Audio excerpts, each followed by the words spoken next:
up it.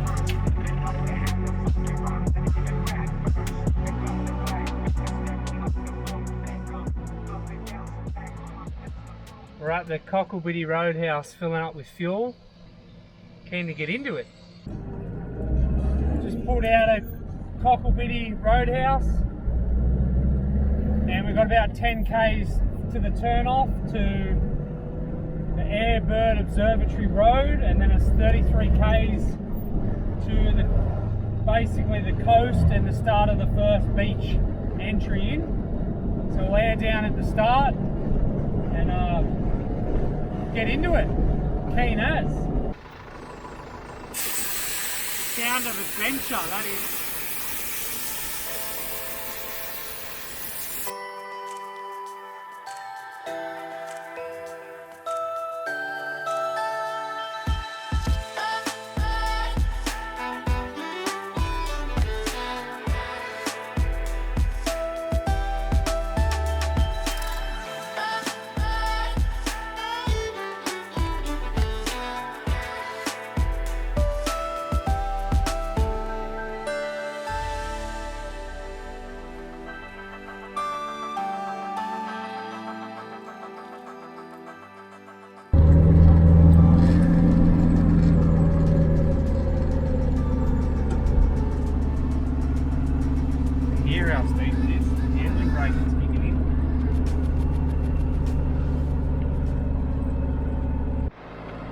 Found one of the old steel and timber telegraph poles. There's been a couple. Now we're on this sort of sandy, hard packed track, making our way to the Air Bird Observatory. It's a fun little track.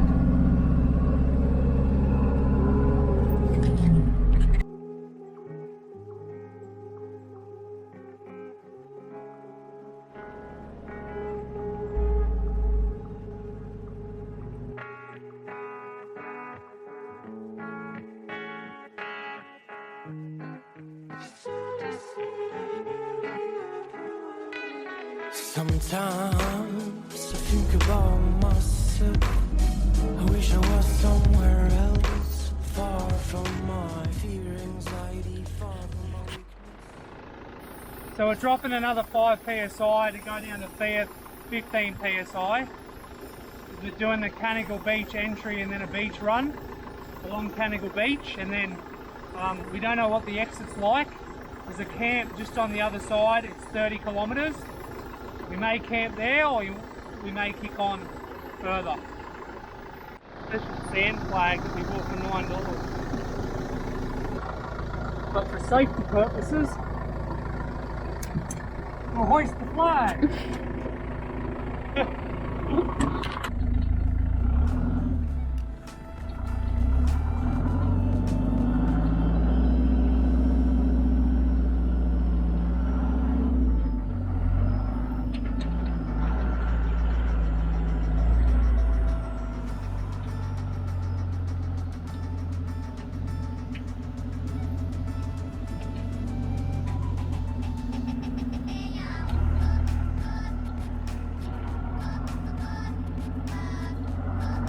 Soft there, she's soft.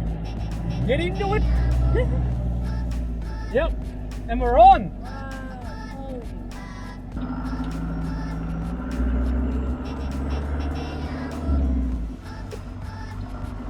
Time your tyres for this track, for the Canagle Beach entry and drive, and don't be silly. Make sure you prepare, yeah? Don't be silly. Don't be silly.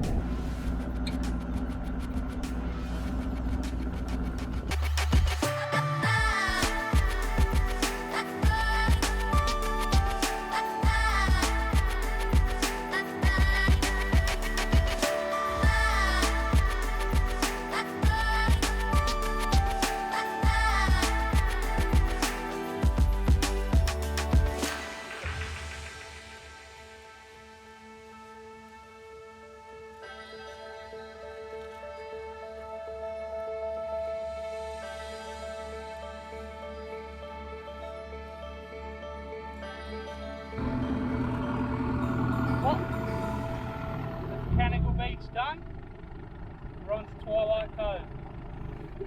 Yeah. finding our way through the dunes between Canagle Beach and Twilight Cove, and they're really narrow with sort of, I'd say like mid-height shrubs and trees, but there's all these roots and that stick out, so you really got to pay attention to what's happening with the trailer and watch out for stake tyres, and it's a fun little track through the dunes here.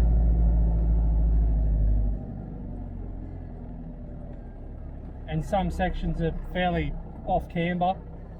Not anything ridiculous, but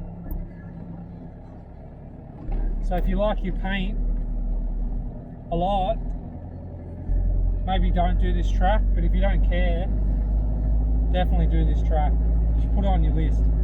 I don't think it's a super well-known track compared to some of the others that we've done in Australia, but it's definitely up there. It's pretty fun so far.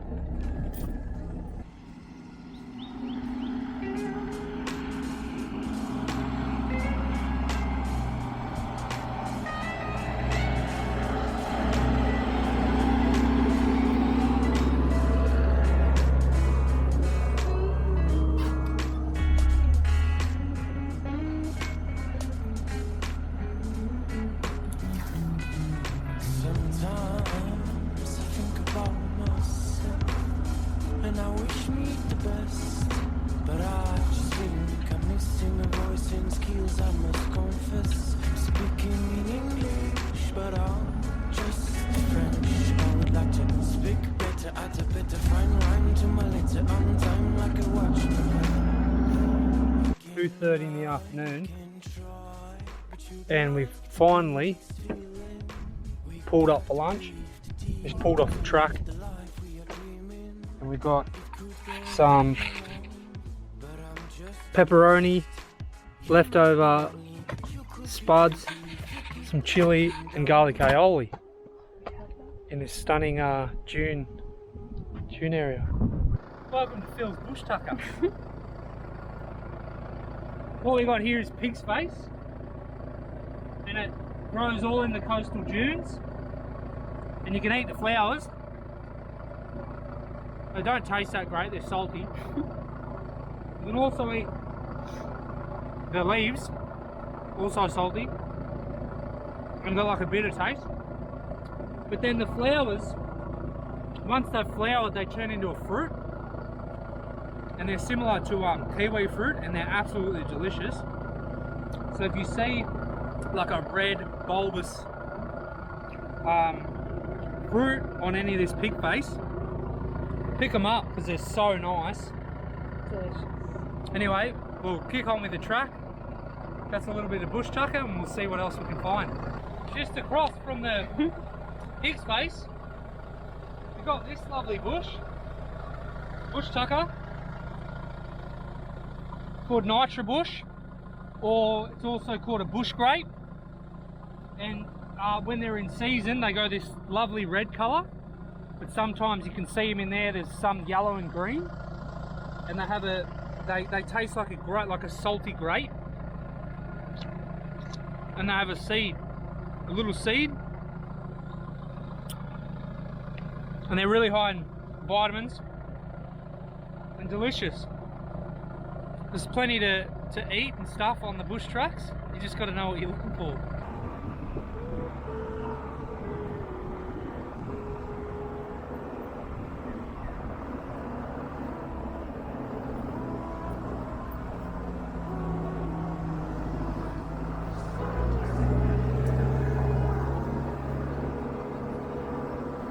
Just done a very unhinged U-turn.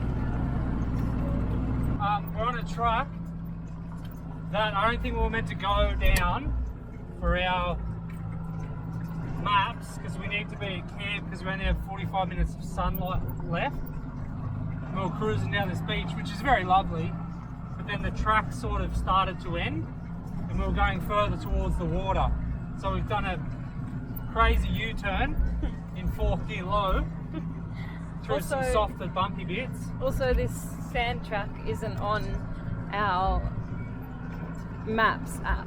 The Explorers app doesn't have this sand track. So yeah, so I hightail it back off this beach, to get to our camp before sunset. Lovely nice beach. though. Yeah. Stunning.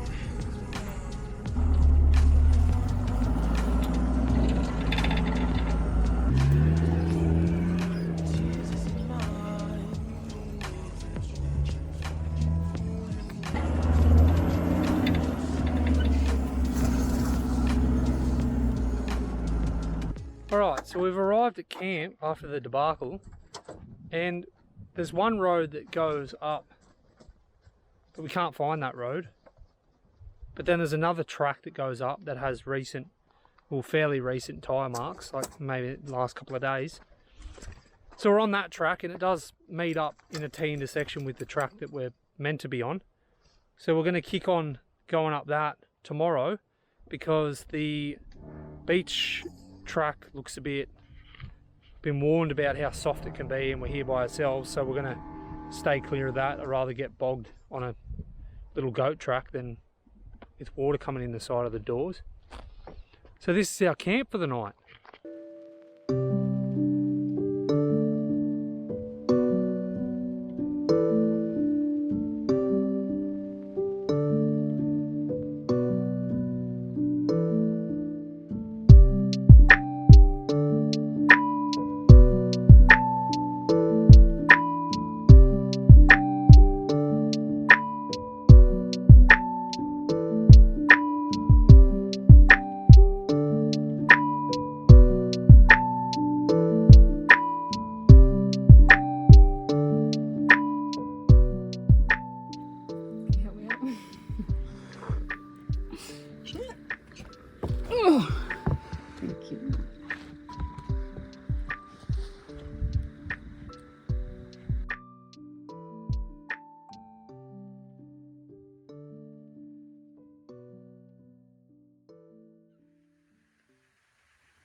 Right, we're leaving camp number 1 and heading towards Twilight Cove for possibly lunch up this windy track to meet up with the main track, and then hopefully get to Baxter Cliffs campsite for the camp tonight.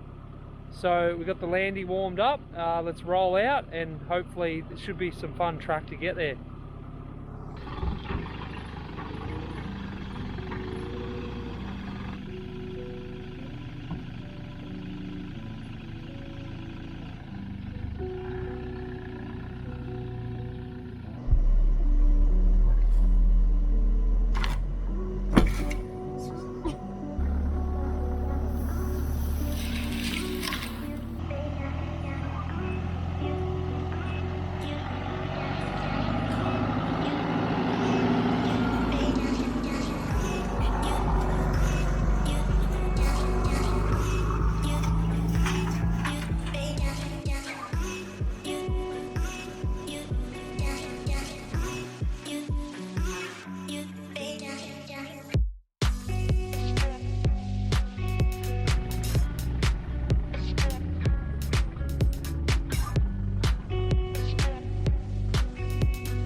Some angle on it.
going to go to the east end of the Baxter Cliffs of Twilight at Twilight Cove. That's where this track goes. Got Baxter Cliffs right there on a sand track. There's a little bit of Baxter Cliffs. So probably don't camp underneath it. Lots.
Soft. Get off it. Oh, that's soft. Not messing around here.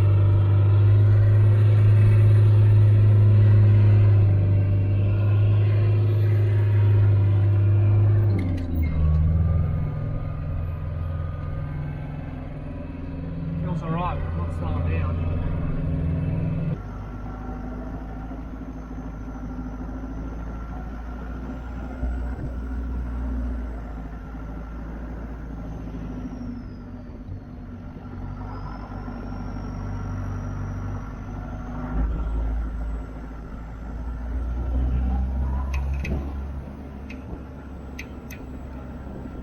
Alright, we made it to the East end of Baxter Cliffs at Twilight Cove. without getting bogged. We had to go through this sand dune section and it was pretty boggy towing a trailer. I was in fourth gear, sort of just sending it because I was, well, not really sending it. We were careful on the corners, but yeah, anyway. How good are these cliffs? They're absolutely massive. That's the track we came along there, along the cliffs. Pretty sure you can drive along the beach here. That's that track that you'd end up here on that other track that runs the whole way along the beach. But there's a fair few waves and you drive pretty close to them, so we didn't want to take that route.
we're going into a very dry, rotted out creek bed. Whoop.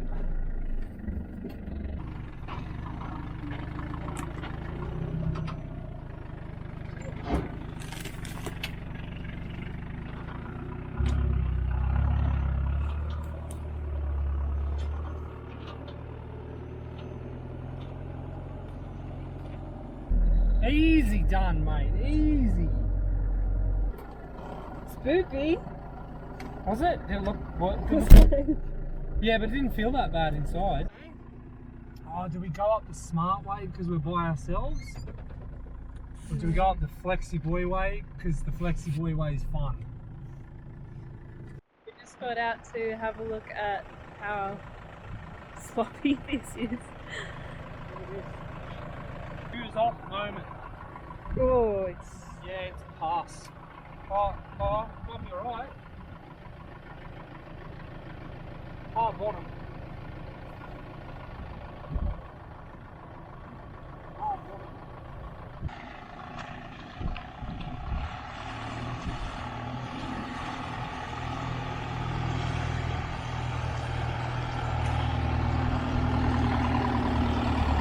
Alright, we've pulled up for lunch. We're just parked up on the track. The hazards on because there's nowhere else really to pull over for lunch. So we're going to have some salami wraps and then we've got another couple of hours of driving. It's pretty slow going with the trailer, just weaving in and out. So we've got to kick on for a fair while to get to camp. We might not camp at Baxter Cliffs, we might keep going for as long as we can in the sun. And yeah, and then pull up wherever we end up, whatever camp we end up at.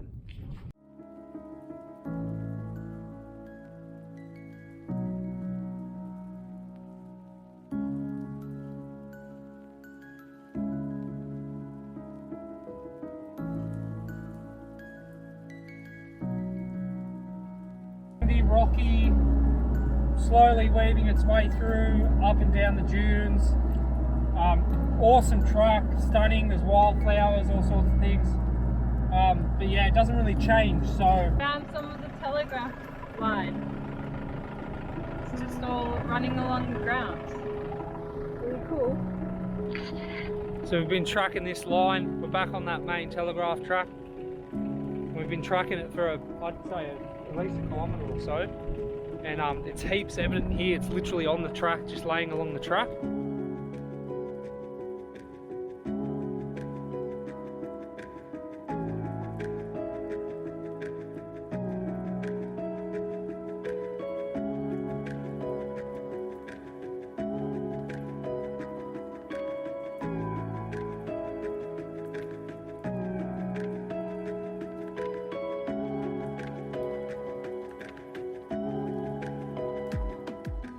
We were not expecting this at all because the track doesn't have anything.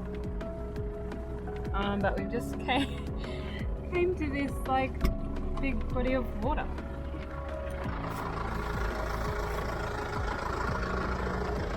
That's where we're going. I'm dropping to 10 psi if we're driving this shit. It's about to get deeper, a lot deeper. Oh, that's deep. This is where I am. Oh, the adventure. Stay tuned for our next episode to see us tackle the rest of this adventurous track.